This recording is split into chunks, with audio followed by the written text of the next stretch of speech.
Hello and welcome to On the Road and Hampton Roads. My name is Andy Bond, and Steve Goad and I are interviewing the people in our area who are bringing the American entrepreneurial spirit to life.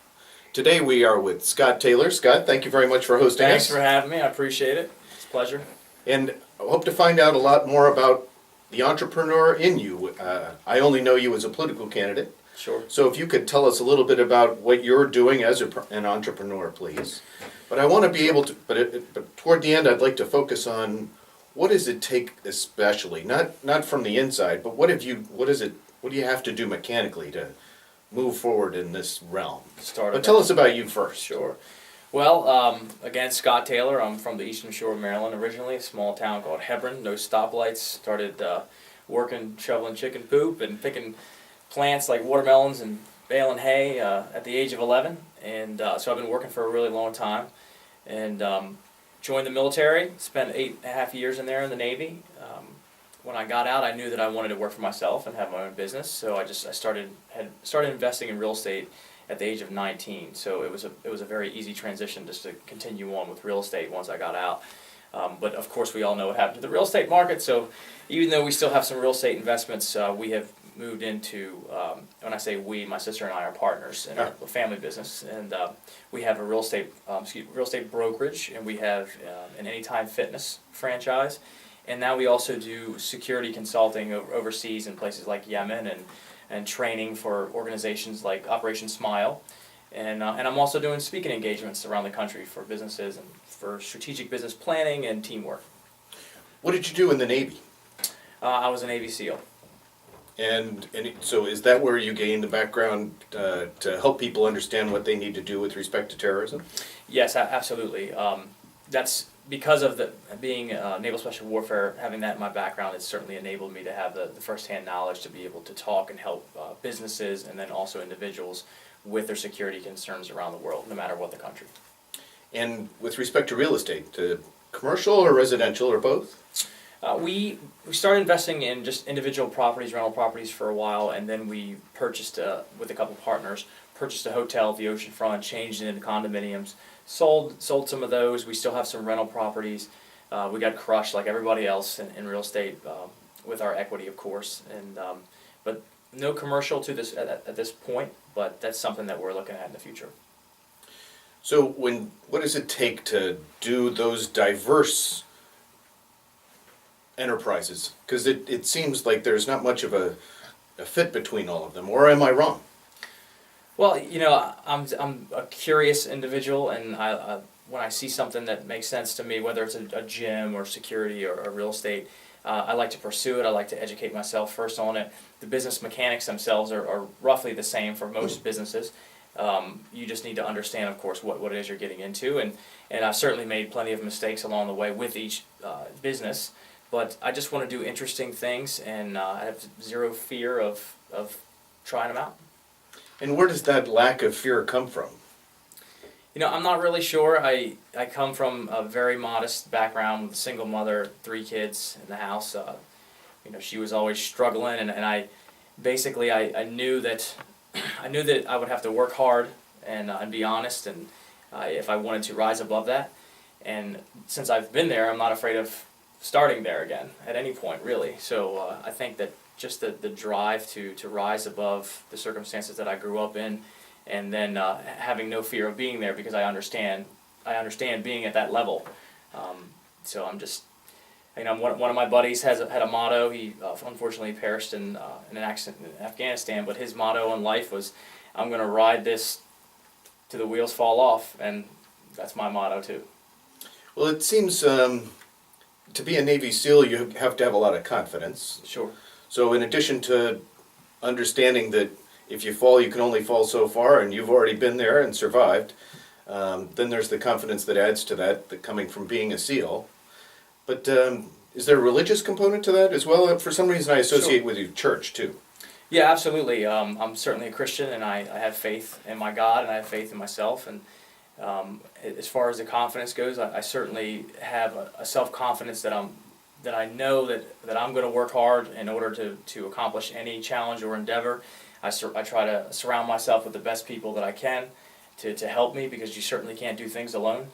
And I just don't have a. I just know if I fall down that I will pick myself back up and I'll keep moving forward.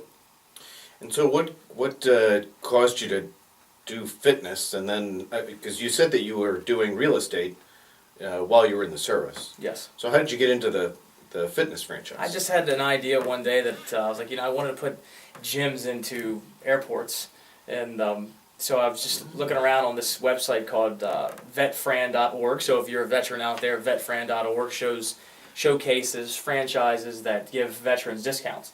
And I was just looking on that one day, and I saw Anytime Fitness, and it was sort of what I was envisioning to put into an airport, minus a couple things. And so I was, maybe I'll just try one out and see if I like it. So that's what started that franchise. And it actually works out pretty well, because then I get to work out, anytime I want. So.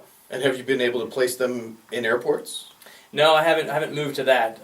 Because I think that's a great idea. Yeah, one of the things, real estate was just crashing at this point, and we were, reeling from that, from the real estate crash.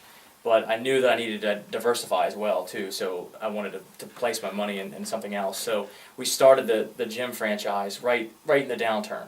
So it took us a couple years more than we thought that it would to get us in the black, and so we're fine now. But it was a struggle at first. So I want to make sure that is good to go for a couple years before I either start another one or put one in an airport.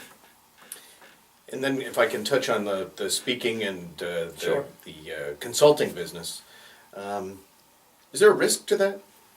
Risk to which? To engaging in that kind of business?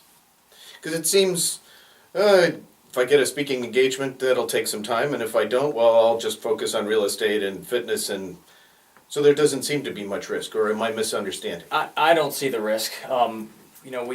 I keep myself very busy. Don't want to get in trouble, so keep myself busy. So when the speaking consultancy started up, I started doing that in October, and it was amazing. I had a great time doing it. I speak to businesses as their keynote speaker for their retreats about strategic planning and teamwork, and it's a really fun time. It's certainly just an additional source of income for me. It's not something that I rely on, for example. And then the same thing with the security consulting. Both of those businesses, I really don't have any overhead, so they're all just an addition to.